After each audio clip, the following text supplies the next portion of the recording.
वंचित बहुजन अघाड़ी ने दिल्ली में एहतजाज कर रहे किसानों की हिमायत में शाहीन बाग की तर्ज पर किसान बाग आंदोलन करने का ऐलान किया है। 27 जनवरी को जिला कलेक्टर दफ्तर के सामने सुबह 10 बजे से रात 8 बजे के दौरान ये एहतजाज मुजाहरा किया जाएगा। मोदी हुकूमत की जानिब से लाए गए 3 नए ज़राअती क़वानीन के खिलाफ किसानों का एहतजाज चल रहा है।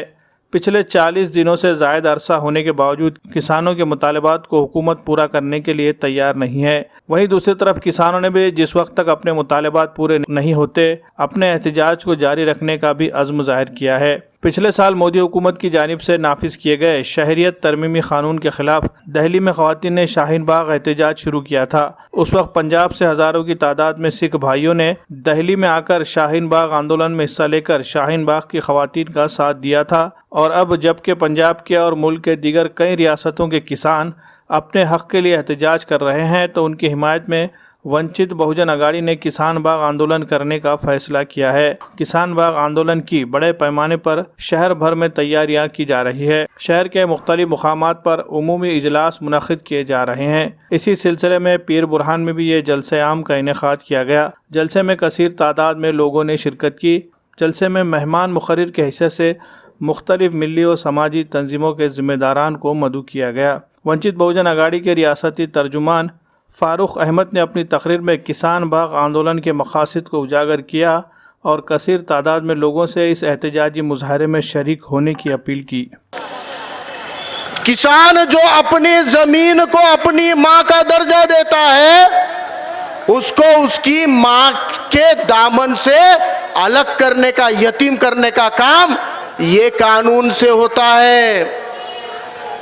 इसके आगे जाके और सुनिए दूसरा कानून, उसको बोलते हैं मिनिमम सपोर्ट प्राइस, यानी किसान की खेती में जितना भी अनाज उगता है उसकी एक गारंटेड कीमत हुकूमत हर साल देती। यानी आपके गेहूं को हम 16 रुपए से कोई नहीं भी खरीदेगा, बाजार में कोई आड़त नहीं खरीदेगा, व्यापारी नहीं भी खरीदेगा, तो सरकार 16 रुपए किलो से आपके गेहूं खरीदने को तैयार है। इसको बोलते हैं गारंटी प्राइस, इसको बोलते हैं हमी भाव, इसको बोलते हैं मिनिमम सपोर्ट प्राइस।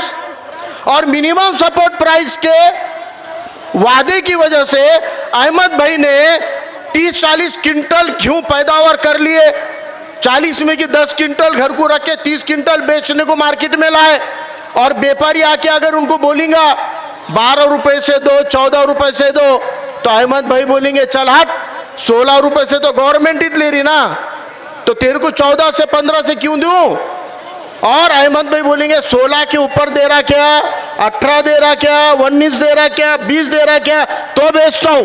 और अगर व्यापारी ने नहीं भी खरीदा तो अहमद भाई का 30 क्विंटल गेहूं सरकार खरीदेंगी क्या भाव से? 16 रुपए के भाव से। इसको बोलते हैं गारंटी की कीमत। अब सरकार बोल रही कि हम गारंटी की कीमत नहीं देंगे। अब जब गारंटी की कीमत ही नहीं देंगे, सरकार खरीदने वाली नहीं है, तो व्यापारी क्या करता? सब्र से काम लेता। फसल आए बराबर क्या बोलता? 10 रुपए से दे रहे क्या, दो नहीं तो जाओ। और पूरे व्यापारी एक हो जाते और बोलते 10 के नीचे लो नको।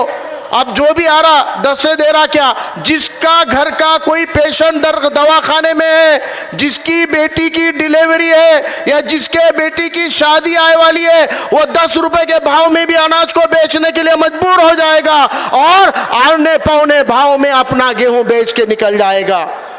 उसको जितनी लागत आई उतना भी उसको 4 पैसे नहीं मिलेंगे और वो बर्बाद हो जाएगा। उसको घर में 14 रुपए से गेहूं गिरा, लेकिन 10 रुपए से गेहूं बेच देना पड़ेगा।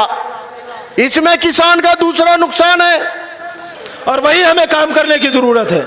और यही काम प्रकाश अंबेडकर जी करना चाहते हैं, यही काम प्रकाश अंबेडकर जी करना चाहते हैं। उसीलिए उन्होंने कहा है कि मुसलमानों को अगर किसान बाग बनाना है तो हम प्लेटफॉर्म मुहैया कराएंगे, हम परमिशन निकालेंगे। क्योंकि औरंगाबाद के अंदर परमिशन निकालने की कोशिश की गई, किसान बाग बनाने की कोशिश की गई, वहां पर परमिशन नहीं मिला। उसी के बाद ये वंचित बहुजन अघाड़ी ने तय किया कि हम इंशाअल्लाह परमिशन निकालेंगे और मुसलमानों को कहेंगे कि आइए और आप एहतजाज कीजिए। तो मैं पीर बुरहान के अवाम उन्नास से इस गुजारिश के साथ इजाज़त लेना चाहता हूँ कि आने वाली 27 तारीख को इंशाअल्लाह कलेक्टर ऑफिस के पास शाहीन बाग की तर्ज पर किसान बाग का एहतमाम किया जाएगा। आप तमाम लोगों से अदबन गुजारिश करता हूं कि आने वाले 27 तारीख को किसान बाग को अपनी ताईद और हिमायत दीजिए, जुल्म के खिलाफ उठ खड़े हो जाइए, यही वक्त है, जुल्म के खिलाफ उठ खड़े हो जाइए और बता दीजिए कि हम जुल्म के खिलाफ हमेशा खड़े होने वाले हैं।